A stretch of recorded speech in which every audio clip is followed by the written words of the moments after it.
যদি তা পূর্ণ না হয়, তবে হৃদয় ভবিষ্যতের পরিকল্পনা করে। ভবিষ্যতে ইচ্ছা পূর্ণ হবে এমন কল্পনা করতে থাকে। কিন্তু জীবন না লুকিয়ে আছে ভবিষ্যতে, না আছে অতীতে। জীবনের হদিশ তো আছে এই ক্ষণে, অর্থাৎ এই মুহূর্তের অনুভবই রয়েছে জীবনের অনুভব। কিন্তু আমরা সব জেনে বুঝেও এটুকু সত্য মেনে নিতে পারি না।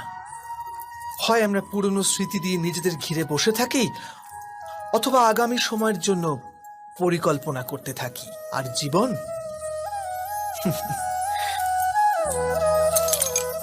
জীবন বয়ে চলে। এই সত্য যদি আমরা হৃদয়ে গেঁথে নিই যে না আমরা ভবিষ্যৎ দেখতে পাই, না আমরা ভবিষ্যৎ নির্মাণ করতে পারি, আমরা তো কেবল ধৈর্য আর সাহসের সাথে ভবিষ্যৎকে আলিঙ্গন করতে পারি, স্বাগত জানাতে পারি ভবিষ্যৎকে। আর তবেই কি জীবনের প্রতি মুহূর্ত জীবনের দ্বারা মুখরিত হয়ে উঠবে না? স্বয়ং বিচার করুন। পূর্বপুরুষের ইচ্ছা, আশা, মহতাকাঙ্ক্ষা, ক্রোধ, বিবাদ, প্রতিশোধ, এ সব কিছুর ভার নতুন প্রজন্মকে বহন করতে হয়। মাতা পিতা নিজের সন্তানকে দিতে তো চান বিশ্বের সমস্ত সুখ, কিন্তু দিয়ে ফেলেন নিজের জমানো পীড়ার সত্তা। দিতে চান অমৃত, কিন্তু সাথে সাথে বিষের ঘড়াও পূর্ণ করে দিয়ে যান। আপনি বিচার করুন, আপনি আপনার সন্তানকে কি দিয়েছেন জীবনে?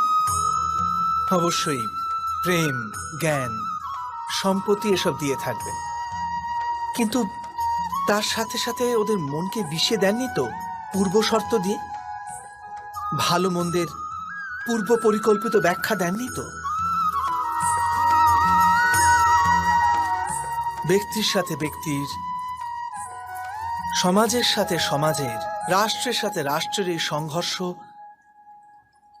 পূর্ব ব্যাখ্যার থেকে নির্মিত নয় কি? হত্যা, মৃত্যু, রক্তপাত, এসব কি পূর্ব ব্যাখ্যা থেকে জন্মায় না? অর্থাৎ মাতা পিতা নিজের সন্তানকে জন্মের সাথে সাথে মৃত্যুর দানও দেন, প্রেমের প্রকাশের সাথে সাথে ঘৃণার অন্ধকার উপহার দেন।